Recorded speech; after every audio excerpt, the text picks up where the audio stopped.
시편 강의할 때 이상하게 정말 마음에 설명하기 어려운 감동이 있고 영적인 어떤 흥분이 있고 하나님이 무언가를 이전에 경험해 보지 못했던 일들을 하실 것이라는 생각이 있었는데 시편 1편을 준비하고 2편을 준비해 가면서 정말 그런 경험을 하는 것 같습니다.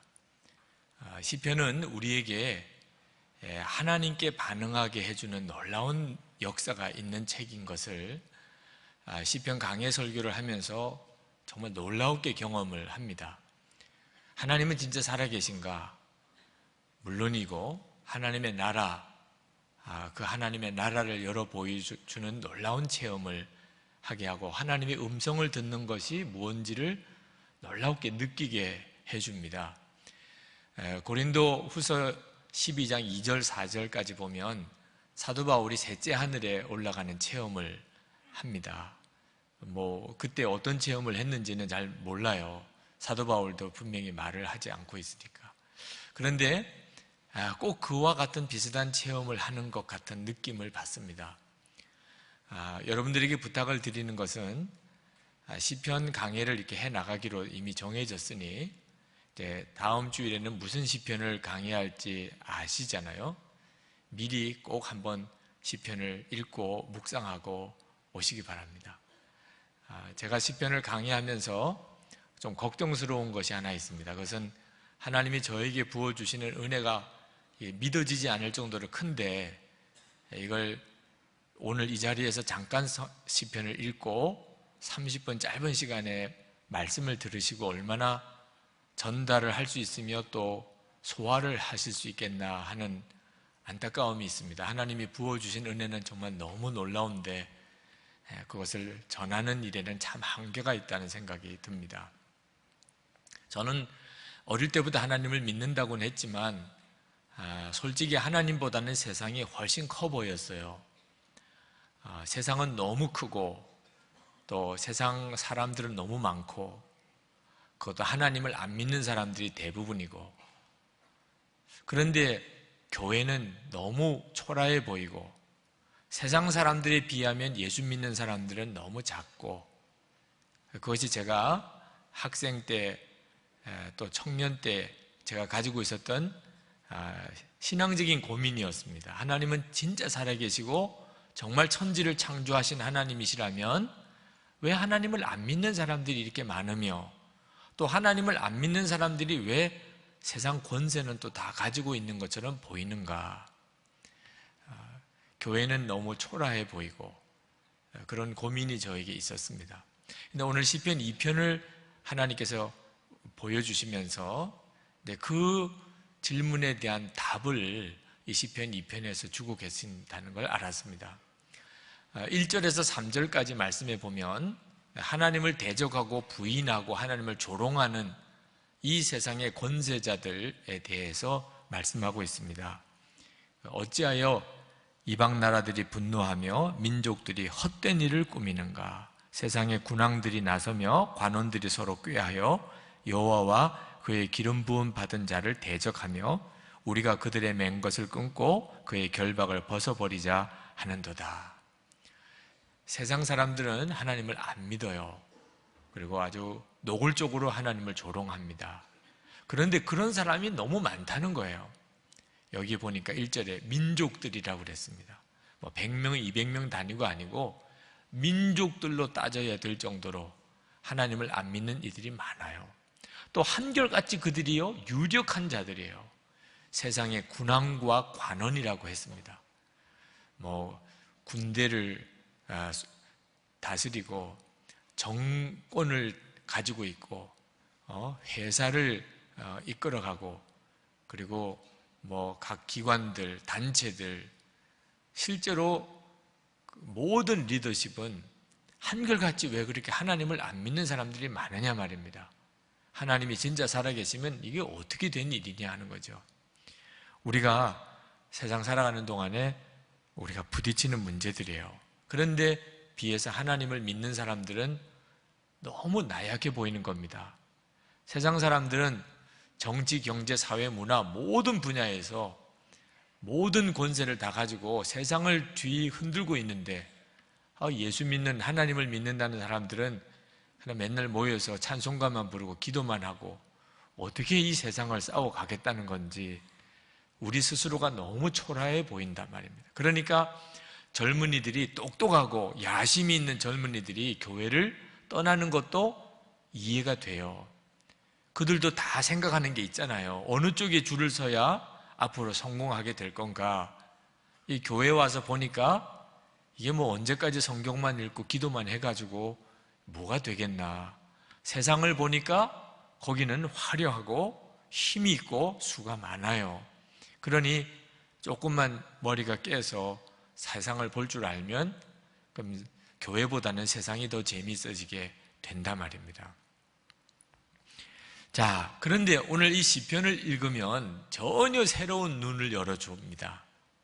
시편이 정말 놀라운 성경입니다. 4절 말씀을 보니까 하늘에 계신 이가 웃으시며 주께서 그들을 비웃으시리로다. 세상을 바라보고 세상은 어떻게 이렇게 크고 강하고 많은가 라는 생각을 하고 있는 사람에게 하나님, 하늘, 그리고 하나님이 웃으세요. 그런 세상을 보면서 하나님이 하늘에서 웃으세요. 이 말씀을 묵상하다가 정말 하나님께서 눈을 놀라웠게 여시는 것을 보았어요. 하늘이 보이고 하나님이 보이고 그 하나님이 하나님을 대적하고 조롱하는 그 수많은 세상 사람들을 보면서 비웃으시는 하나님을 보게 하시면서 한순간에 모든 게 다 뒤바뀌어 버리는 겁니다. 여러분, 시편을 그냥 건성으로 읽지 마시고 정말 시편 말씀이 여러분 안에, 여러분이 시편 속에 들어가는 그런 놀라운 은혜를 이번 시편 강해 설교를 쭉 여러분이 듣는 중에 다 경험하실 수 있게 되기 바랍니다.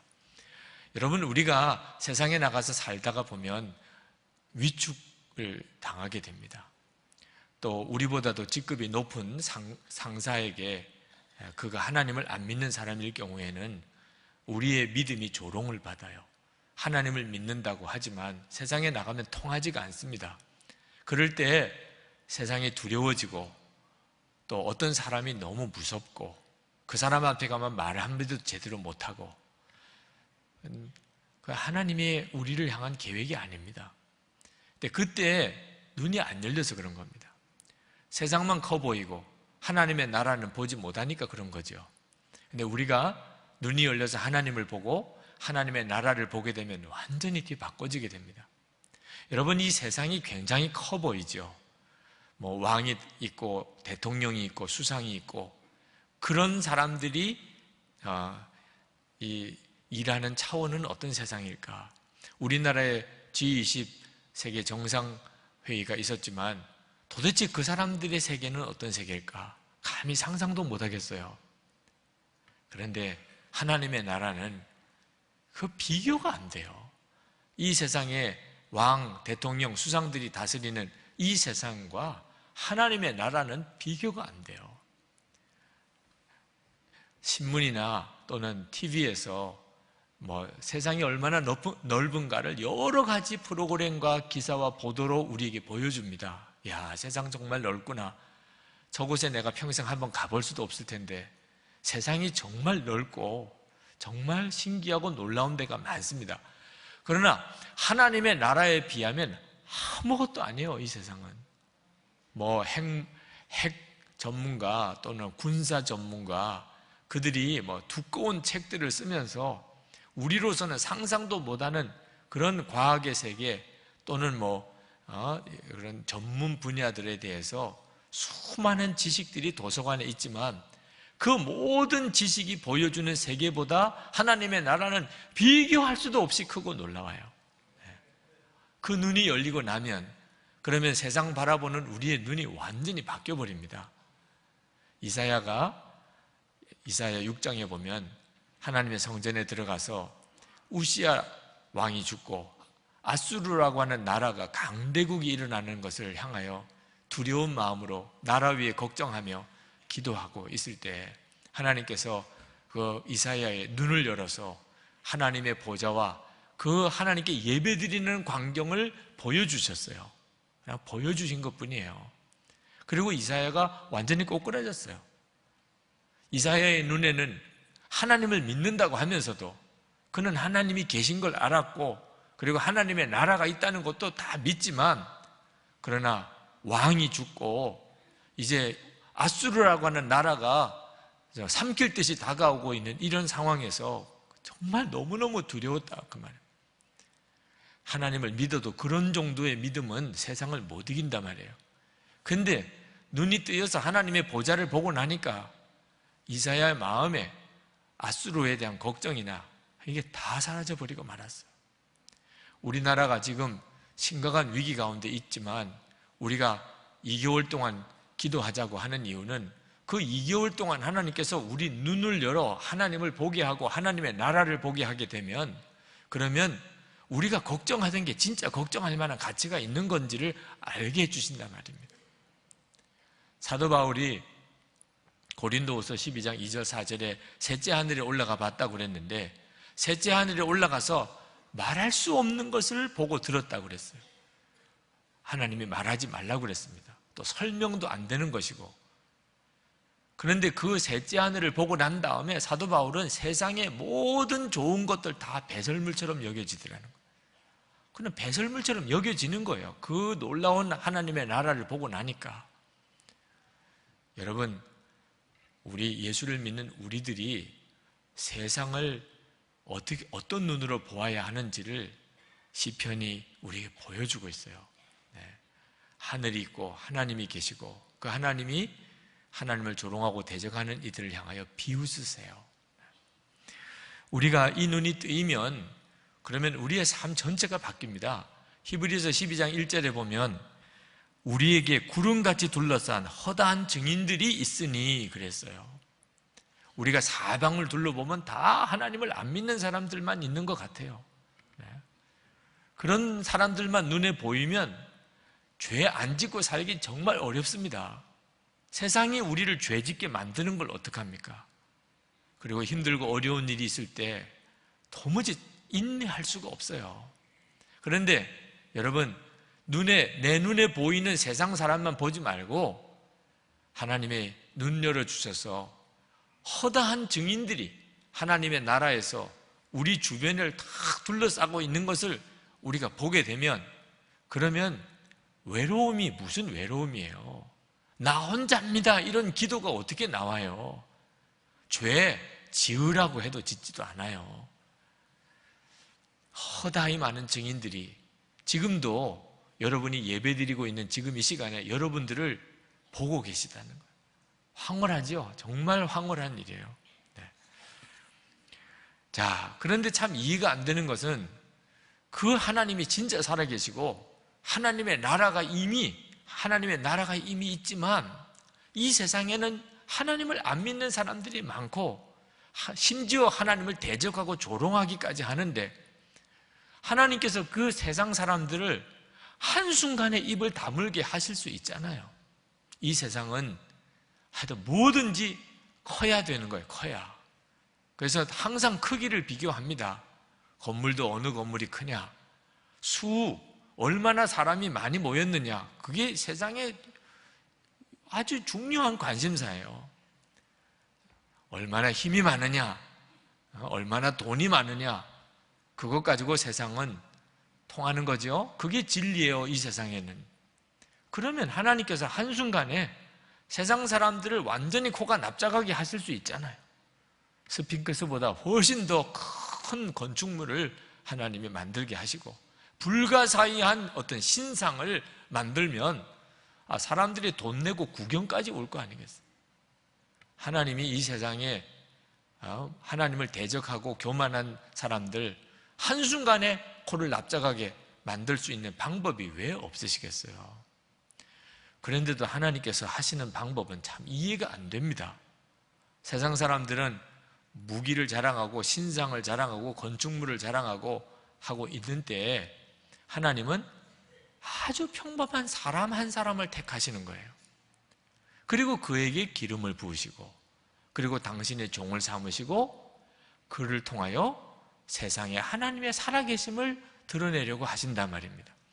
6절 말씀에 보면 내가 나의 왕을 내 거룩한 산 시온에 세웠다. 7절에 보면 너는 내 아들이라 오늘날 내가 너를 낳았도다. 하나님께서 하시는 이 문제에 대한 하나님의 대책은 사람 한 사람을 세우는 것이었어요. 이 사람은 다윗을 말합니다. 문자적으로 말하면 하나님이 다윗을 세워서 세계 열방을 향하여 하나님을 정복케 하셨다는 뜻입니다. 그런데 다윗은 위대한 왕이긴 해요. 그렇지만 하나님이 다윗을 세우실 때 다윗은 사실 목동이었습니다.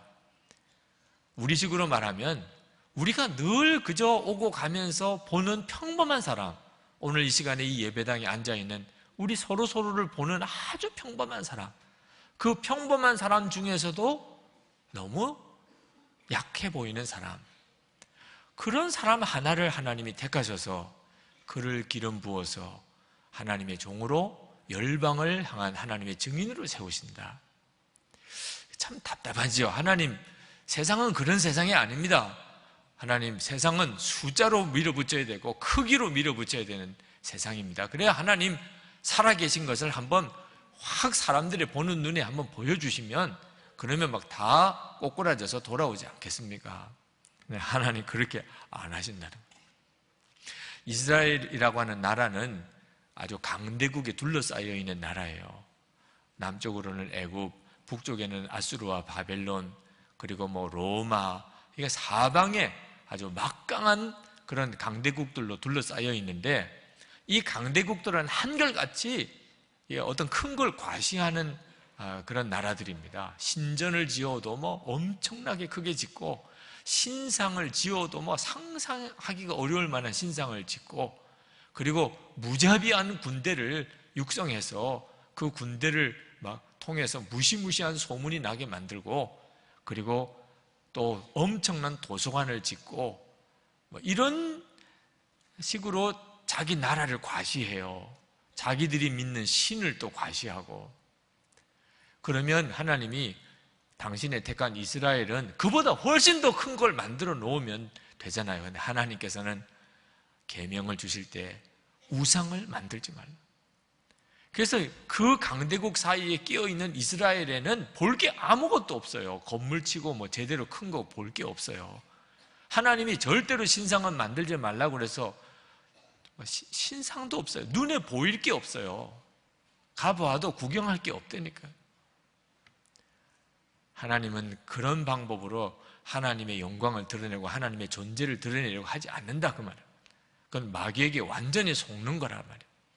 예수님께서도 실제로 당신의 생애를 마치고 세계의 복음을 전하는, 세계를 복음화하려고 하는 일을 위해서 무슨 기념이 될 만한 건물을 하나 만드시거나 또는 무슨 책을 쓰시거나 그러지 않으시고 12제자를 삼으신 것밖에 없어요. 그 12제자란 우리식으로 말하면 그냥 직장생활하고 농사짓고 지극히 평범한 사람, 사회적으로 아주 그냥 정말 서민 중에 서민인 그들 중에서 12를 택하여 당신의 제자 삼으신 것 외에는 하신 일이 없는데 그것이 하나님의 놀라운 지혜와 방법이었더란 말입니다.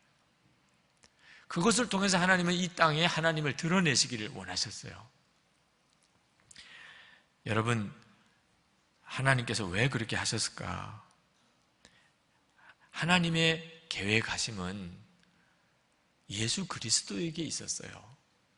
하나님이 하나님을 부정하고 하나님을 비방하고 하나님을 대적하기까지 하는 이 세상을 향하여 하나님의 살아계심을 드러내고 하나님의 구원을 보이시고 하나님의 심판을 행하실 일 하시려고 하나님이 정하신 방법은 예수 그리스도예요. 예수 그리스도 한 분이면 충분하셨어요. 하나님에게 있어서는 건물 쓸데없어요. 그건 마귀도 얼마든지 흉내내니까. 신상 아무리 커봐야 결국 사람이 깎아 만든 것밖에 안 돼요. 하나님이 이 땅 가운데 하나님의 진짜 영광을 드러내는 길은 하나님 당신 자신이 사람의 몸을 입고 이 땅에 오시는 것이었어요. 아주 평범한 한 사람의 모습 속에 하나님이 오시는 거죠. 그런데 이걸 어떻게 사람들이 믿을 수 있어요? 하나님이 사람이 되셔서 이 땅에 오시는 이 엄청난 놀라운 복음을 어떻게 사람들이 감당할 수 있겠어요? 그래서 하나님께서 계속해서 아주 평범해 보이고 아주 약해 보이는 한 사람을 기름 부어 하나님의 역사를 이루는 자로 쓰신 거예요. 아브라함을 택하고 모세를 택하고 요셉을 택하고 그리고 다윗을 하나님이 그렇게 택하신 겁니다.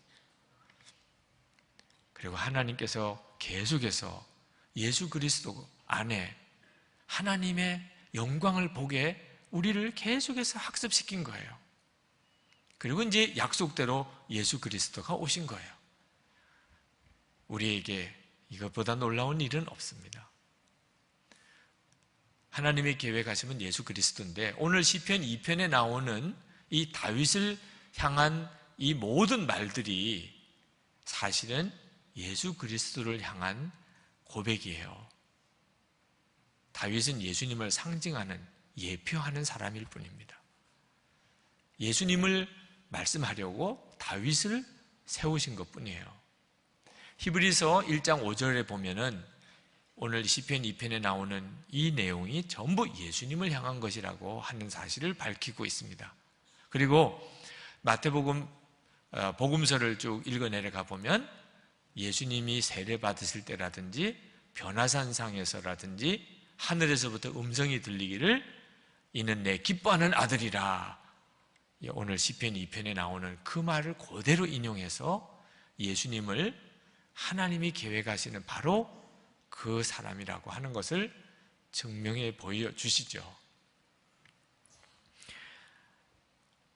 자, 예수님이 오셔서 하나님은 어디 계시냐? 우리 하나님의 속박에서 벗어나자. 하나님 믿고 사니까 뭐 마음대로 할 수 있는 게 아무것도 없어. 그래서 이제 하나님을 부정하고 하나님을 거부하고 하나님을 조롱하고 하는 이런 세상을 향하여 하나님이 하나님의 살아계심을 드러내시려고 예수님을 보내셨지만 이 2000년이 지났어요. 그러면 지금쯤이면 다 하나님을 믿어야 되잖아요. 그런데 아직도 하나님을 안 믿는 사람이 훨씬 더 많습니다. 하나님을 안 믿는 사람들이 너무 많아요. 우리가 나가서 하나님은 계시다고 그러고 예수님이 구주시라고 그러면 관심도 안 가져요. 아유, 그러시냐고, 많이 잘 믿어보시라고 이렇게만 하지 뭐 별로 싸우려고도 안 해요. 그냥 귀찮아만 하고 당신들끼리 그냥 당신끼리 잘 놀라고 무관심해요. 이제는 그 말은 상대하기도 가치가 없다고 생각하는 거죠. 그 세상이 어떻게 이렇게 되어버렸죠? 뭐가 문제죠? 하나님이 하실 일은 다 하셨어요. 근데 이제 우리에게 하나님이 맡기신 일이 있습니다. 예수 그리스도는 우리 안에 오셨어요. 이 세상에 오셨지만 모든 믿는 성도들 안에 오셨어요. 그러니까 우리를 통하여 세상은 예수님을 알게 되고 하나님을 알게 되게 돼 있는 겁니다.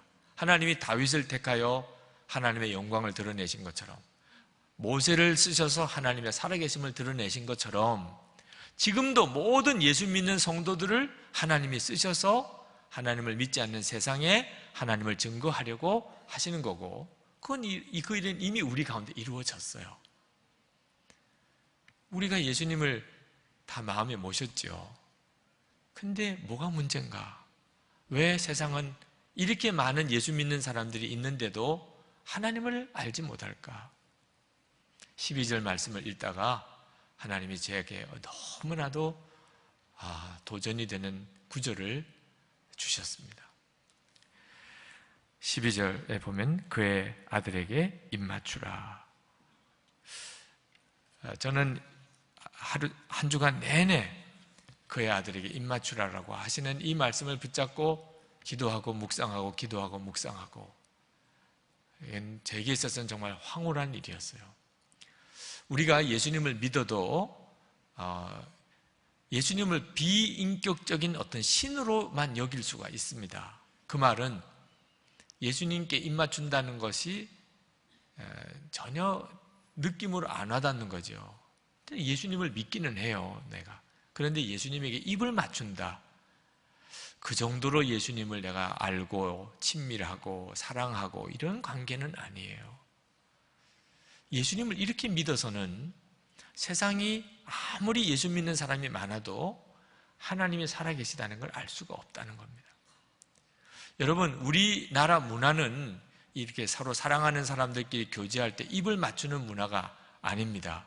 우리는 그랬다가는 좀 큰일 나죠. 그죠? 네, 우리는 그저 사랑하는 연인들끼리 또는 아이들이 또 어릴 때, 이럴 때는 그 입을 맞추는 일이 있지만 그건 아주 굉장히 개인적인 일이고, 이게 드러나게 여러분 오늘 반갑게 만나서 입 맞추셨나요? 그랬다가는 아주 꼴불견이지요. 저 사람들 참 이상한 사람들이다. 우리는 그런 문화가 아닙니다. 그러나 입을 맞춘다고 하는 표현 속에 담겨져 있는 그 친밀함, 살아있는 관계, 그 사랑은 우리가 충분히 이해할 수 있죠. 그의 아들에게 입 맞추라, 예수님에게 입을 맞추라고 하는 거예요. 우리가 예수님을 믿어도 그저 예수님 나 위해 죽으셨지, 그래서 내가 죄사함 받았지, 이런 정도로 믿는 게 아니란 말입니다. 예수님은 나와 입 맞추는 교제를 할 정도로 내게 분명한 실제이시고 살아계시고 주님과 놀랍게 교제하는, 그렇게 예수님을 믿으라는 거예요. 여러분, 무신론자들이 두 종류의 무신론자가 있는데, 한 종류는 공개적으로 하나님 안 계시다 그렇게 하는 사람들이에요. 그럼 저 사람이 무신론자구나 하는 걸 알죠.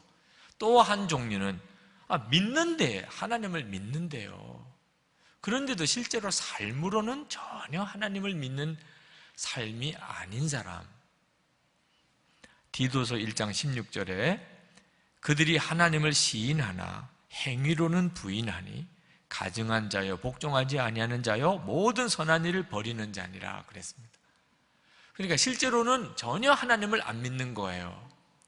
이런 무신론자가 있습니다. 지금 예수님을 믿는다고 하는 이들 중에 상당히 많은 비중이 실제로는 예수님을 안 믿는 것과 같이 살아요. 요한계시록 3장 1절에 사대교회에 말씀하시기를 내가 살았다 하는 이름은 가졌으나 죽은 자다. 왜? 내 행위를 내가 아노니. 그러니까 우리의 삶이 실제로는 전혀 예수님을 믿는 사람 같지가 않아요. 이건 심각한 문제입니다, 여러분. 여러분, 예수님께 입을 맞추는 것처럼 주님과 그렇게 깊이 살아있는 교제로 우리가 예수님을 믿게 되면 우리의 삶이 사람들의 눈에 하나님이 살아계심을 증거하는 거예요. 하나님의 영광이 나타나는 겁니다. 실제로 예수님을 진짜 그렇게 친밀히 믿는 자는 얼굴의 표정이 달라요. 믿는 사람의 표정이에요. 얼굴이 다르다고요. 여러분, 어떤 사람이 진짜 어렵고 힘들고 정말 시험이 몇 가지가 겹쳐서 닥쳤는데 얼굴이 너무 편안하고 너무 오히려 기쁘고, 그러면 저 사람 어디 믿는 데가 있나 봐, 이런 생각을 하지요? 그죠? 여러분들끼리도 그런 말 하지요? 저 사람 좀 봐, 지금 저럴 형편이 아닌데 얼굴이 천하태평이네, 믿는 데가 있나 봐요 어디. 그러죠? 여러분들도 그런 말 많이 듣고 사시지요? 아주 귀찮아 죽겠죠? 너무 사람들이 그렇게 이야기하니까. 여러분 얼굴 표정이 그래서 그런 거예요. 그 사람들 탓할 게 아니죠. 처지는 어려운 걸 아는데 어떻게 그렇게 얼굴이 편안하냐 말이에요. 옆에 있는 분들에게 좀 말씀해 주세요. 어디 믿는 데가 있나 봐요, 이렇게 해주세요. 늘 익숙하게 듣던 이야기지요? 네. 그렇게 되어야 하는 거예요. 어디 진짜 믿는 데가 있나 보구나. 그게 바로 예수님과 살아있는 교제, 정말 내 안에 계시고 내가 주님을 사랑하고 주님도 나를 사랑하는 이런 관계 속에 사는 사람의 모습이에요. 하나님을 세상 사람들이 다 부정하려고 그래도 사실은 하나님 안 계셨으면 좋은 거지, 안 계시다는 증거가 있는 것도 아닌데, 그런데 예수 믿는 사람 보면 할 말이 없어요. 하나님이 안 계시면 어떻게 저렇게 살 수 있을까? 그렇게 되니 말입니다. 그러면 어떻게 그렇게 예수님과 입을 맞추는 것처럼 그런 친밀한 교제를 나눌 수 있을까요? 예배지요, 예배. 예배가 제대로 살아있는 온전한 예배가 드려지는 사람입니다. 영적인 예배라고 하죠. 여러분 오늘 다 예배 드리시죠? 다 예배. 그런데 이 예배 드리는 것도 두 가지인데요. 그냥 설교 듣는 거예요. 그리고 성가대 오늘 참 잘하네. 그리고 그냥 예배당에 앉아 있는 거예요. 누가 예배 안 드렸다고 하겠어요? 여러분들이 어디 가서 나 예배 드렸다 오늘 누가 뭐라고 그러겠어요? 여기 계셨는데. 근데 그런 예배가 있고 예수님께 입을 맞추는 것 같은 그런 시간을 가졌어요. 이건 전혀 다른 문제입니다. 제가 예배에 대해서 참 잊어버릴 수 없는 경험을 했던 적이 있습니다. 제가 군목 훈련을 받을 때인데 훈련 첫 한 달은 이제 사병 훈련을 받습니다. 세상에 그런 경험 해봤을지 못했을 정도로 아주 정말 힘들고 어려운 한 달 동안의 훈련을 받는데 그것도 첫 주간은 제일 힘들어요. 그런데 그 첫 주간에 수요일 저녁 예배 시간이 있는데 우리 훈련 받는 사람은 못 간다는 겁니다. 훈련 목적상 첫 주간은 일절 모든 종교 행사를 참여할 수 없다는 거예요. 모든 전군의 모든 훈련기관이 다 똑같다는 겁니다. 아무리 목사님들이라도 첫 주간만큼은 수요 예배 못 갑니다. 수요일 아침에 그런 이야기를 듣고 목사님들이 막 다 속이 다 부글부글 끓는 겁니다. 우리가 그렇게 수요 예배를 좋아하는 줄 몰랐다니까요. 그날 어떻게 그렇게 수요 예배 오늘 저녁에 수요 예배 가야 되는데 못 간다 그러니까 막 밥맛도 없고 사는 의미도 없고 이건 막 하나님 앞에 이런 불충성도 없고 막 다들 막 너무너무 심각한 거예요. 이건 가야 돼. 무슨 일이 있어도 가야 돼. 무슨 대가를 치르라도 가야 돼요. 거의 막 순교하는 수준의 그런 열정이 생기면서 그 첫 주간에 얼마나 살벌한 분위기예요. 그런데도 훈육관을 찾아가서 오늘 우리 수요 예배는 가야 됩니다. 말도 안 돼. 말도 꺼내지 마. 그래도 또 찾아가서 가야 됩니다. 우리는 다 이거 이제 목숨을 걸었습니다. 하도 우리가 그렇게 해서 그랬는지 저녁에 이제 타협을 하더라고. 저녁에 종교행사 가도록 은 그러면 허락해 주되 오늘 저녁에 해야 될 일이 너무 많은데 일절 쉬는 시간도 없고 그리고 청소도 빨리 다 해야 되고 그리고 끝나고 난 다음에 돌아와서도 할 일이 너무 많고 그리고 씻을 시간도 없고 예배당까지 뛰어가야 되고 구보로 끝나자마자 차 마실 시간도 없이 바로 그냥 뛰어와야 되고 하여튼 그 정도면 안 갈게요. 이런 조건만 자꾸 이야기를 하는 거예요. 그래도 우리가 처음에 그렇게 막 간절하게 예배했던 그 심정 때문에 다 감당하겠다, 다 하겠다 하여튼 예배만 드리게 해달라. 그래서 밥도 먹는지 마는지 씻지도 못하고 훈련 다 마치고 그냥 다 그 땀에 절었고 흙에 묻어있는 옷을 입고 그리고는 바로 그냥 예배당까지 그 먼 길을 또 구보로 막 달려갔어요. 그리고 예배당, 군인교회 예배당 안에 들어가는데 막 그때부터 눈물이 어떻게 흐르는지 저만 아니고 같이 갔던 목사님들이 막 다 펑펑 우는 거야. 나는 우리 목사님들이 수요 예배를 그렇게 좋아하는 줄을 처음 알았어요. 어쩌면 그렇게 그냥 감격이에요. 예배당이 너무 좋아서 찬양이 너무 은혜로워서 설교가 너무 좋아서 다 아니에요. 어설픈 수요일 군인교회 예배 드리는 시간에 씻지도 못하고 밥도 제대로 먹지도 못하고 그리고는 그냥 뛰어가서 땀 범벅이 되어 있는 차에 앉았는데 그냥 그 자체가 그냥 감격이고 감사고 눈물이고 그런 예배를 드려본 적이 없어요. 무엇이 다른 거죠? 무엇이? 내 마음의 예배에 대한 열망이 달랐던 거죠. 오늘도 이 시간에 예배를 드리지만 다 똑같은 예배를 드리는 게 아닙니다. 어쩌면 그렇게 똑같은 순서에 똑같은 설교자에 똑같은 찬양대에 그렇게 예배를 드려도 다르다니까요. 여러분 중에 어떤 분들은 진짜 앉았다가만 일어난 분도 계시고 어떤 분은 예수님과 입맞춤을 한 것 같아요. 그건 본인 자신 안에 주님을 향한 사모하는 마음이 다르기 때문입니다. 우리가 예수님을 믿어도 이제는 정말 내 안에 오셨고 그리고 나의 예배를 받으실 분이에요. 예수님은. 여러분이 그런 마음으로 오늘 예배를 드리시면, 그러면 눈이 열려버려요. 입맞춤은 사랑을 뜻하지요. 감사를 뜻합니다. 창녀였던 마리아가 귀신에서 노임을 받고, 그리고 바리새인 시몬의 집에 예수님이 계실 때 들어가서 눈물로 발을 적시고 머리카락으로 씻고 향유를 붓고, 그리고 그 예수님의 발에 입을 맞추었어요. 예수님은 그걸 사랑이라고 말씀하셨습니다. 이것이 오늘 우리가 지금 하나님께 드리는 예배예요.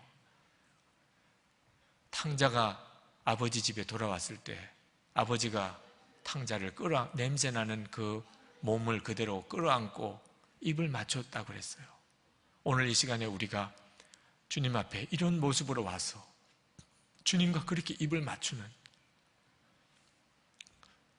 군인이 장수가 왕에게 복종을 표현하려고 그 왕의 신발에 입을 맞추는, 그게 예배예요.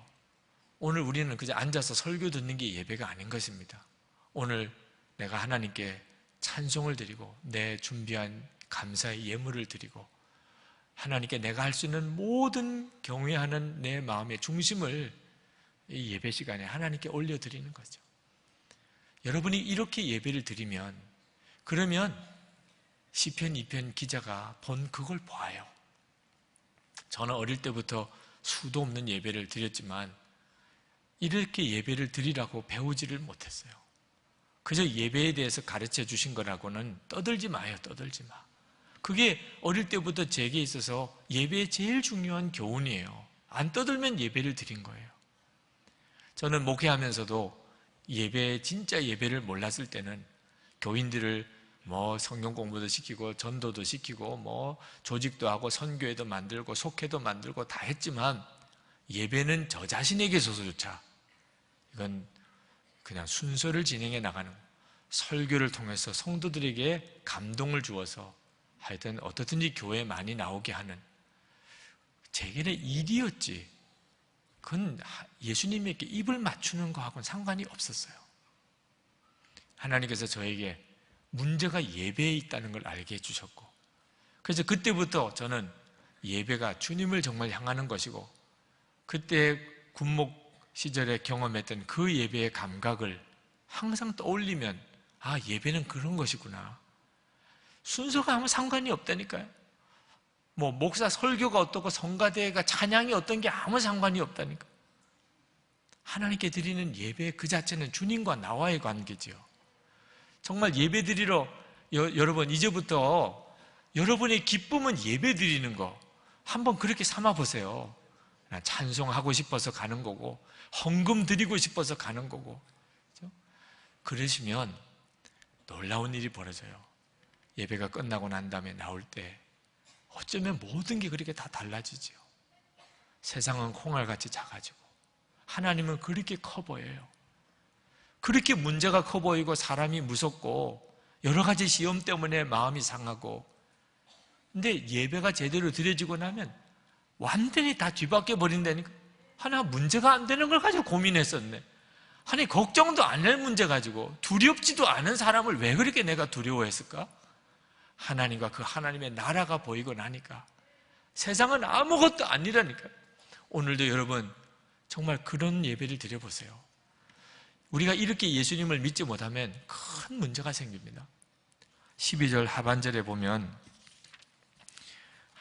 그 아들에게 입을 맞추라 그러고 그렇지 아니하면 진노하심으로 너희가 길에서 망하리니 그의 진노가 급하심이라. 여러분 하나님과 이렇게 친밀한 교제 속에 예수님을 믿는 이런 성도가 있는가 하면 그냥 입으로 주여 주여만 하고 실제로는 전혀 예수님을 알지 못하는 이렇게 예수를 믿는 사람이 있는데, 지금은 다 같이 예배를 드리는 것처럼 보여도 이제 때가 되면 하나님이 알고가 축정회를 가를 때가 오고 그때는 주여 주여만 하던 이들은 다 심판의 자리에 서게 된다는 거예요. 그러니 지금 예수님과 입 맞출 수 있는 이런 은혜의 시간에 이 일을 절대로 소홀히 여기고 작게 여기시면 안 됩니다. 내가 예수님을 믿어도 예수님을 진짜 살아계신 주님으로 믿어야지. 내가 예배 드리는 것을 예배 드려주는 게 아니고 예배 때 진짜 주님을 경배하고 주님을 찬양하고 내 모든 것을 주님께 드리고 그렇게 내가 하나님을 믿어야지. 그렇게 여러분의 신앙 자세를 분명히 하셔야 돼요. 오늘 성찬을 받는데 이 성찬은 우리가 예수님과 입 맞추는 것이 무엇인지를 너무나 놀랍게 보여주는 시간입니다. 성찬은 주님과 하나 되는 시간이에요.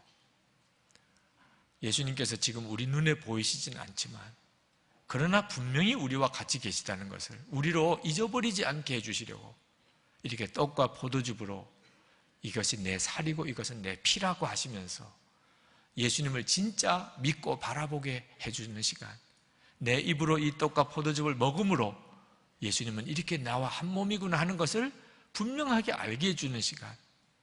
그러므로 여러분 오늘 성찬은 진짜 예수님께 입 맞추는 시간이 되어야 하는 것입니다. 요한복음 6장에 오병이의 기적을 행하실 때 예수님이 처음 내 살을 먹으라는 말씀을 하셨는데 오병이의 기적을 보고 사람들이요 거의 눈이 뒤집어지는 수준이 됐어요. 저 예수님 왕 삼으면 먹는 거 걱정은 없겠구나. 그래가지고 그때부터 예수님을 막 얼마나 쫓아다니려고 했는지 예수님이 피하셨어요. 왜? 그 빵 만들어 달라는 그 눈이 너무 무서워서. 예수님은 이런 뜻으로 하신 게 아닌데 빵보다 더 중요한 건 영생인데 영생은 생각도 안 하고 왕 삼아가지고 우리에게 빵 만들어 달라. 그게 왕이에요, 종이에요? 예수님이 피하셨다니까요. 그런데도 산과 들과 바다를 헤매고 다니면서 결국 예수님을 찾아내고 몰려드니 예수님께서 그 사람들을 향하여 이제는 진짜 하실 말씀을 하셨어요. 내 살을 먹어라, 내 살을. 그러니까 얼마나 분위기가 싸늘하게 변했는지. 아니 빵 만들어 달라고 왔는데 살을 먹으려니 우리가 무슨 식인종이야? 그러고는 미쳤나 봐. 그러고 다 떠나갔어요. 예수님께서 제자들에게 너희도 가려느냐 그랬을 정도로 예수님께서 왜 내 살을 먹으라고 했나요? 그게 무슨 뜻이에요? 예수님과 우리가 하나가 되는 걸 말하는 겁니다. 요한복음 6장 56절에 그날 이렇게 말씀하셨어요. 내 살을 먹고 내 피를 마시는 자는 내 안에 거하고 나도 그 안에 거하나니. 예수님과 온전히 하나 되어지는 이런 놀라운 삶을 사는 것이 성찬이라는 거예요. 성찬은 예수님과 온전히 하나 되는 것이에요. 오늘 여러분이 정말 예수님, 주님을 정말 바라보고 예수님께 입을 맞추는 시간이라고 여러분이 생각하고 이 성찬을 받으시고 그리고 나면 여러분 안에 신기하고 놀라운 일이 벌어집니다. 세상은 그렇게 커 보였는데 그렇게 작아 보이고 하나님은 너무나 분명하시고 그 나라가 있고 걱정이 안 되고 문제가 안 되고 혹시 여러분 가정이나 교회나 여러분 직장이나 심각한 문제가 있다고 그런 게 있으십니까? 오늘 예배드리고 성찬 받으시고 다시 한번 보세요. 하나님이 문제라고 주신 게 아닌 경우는 그건 문제도 안 되게 느껴져요. 아무것도 아니었네, 아무것도 아니네, 그거 아무것도 아니네. 죽으면 죽지 굶으면 굶고 아무것도 아니네. 진짜 어쩌면 이렇게 내 마음이 그렇게 담대해지지요? 하나님이 주신 문제는 진짜 심각해져요. 하나님 그분이 중요하니까 오늘 주님의 놀라운 은혜가 여러분 가운데 충만하게 임하시기를 시편 2편에서 보여주는 그 하나님의 나라의 영광이 여러분에게도 임하기를 축원합니다. 이 시간에 우리 성찬을 받기 위해서 기도하겠습니다. 주님과 하나 되기 원합니다. 주님께 입 맞추는 시간 되기 원합니다. 기도하겠습니다.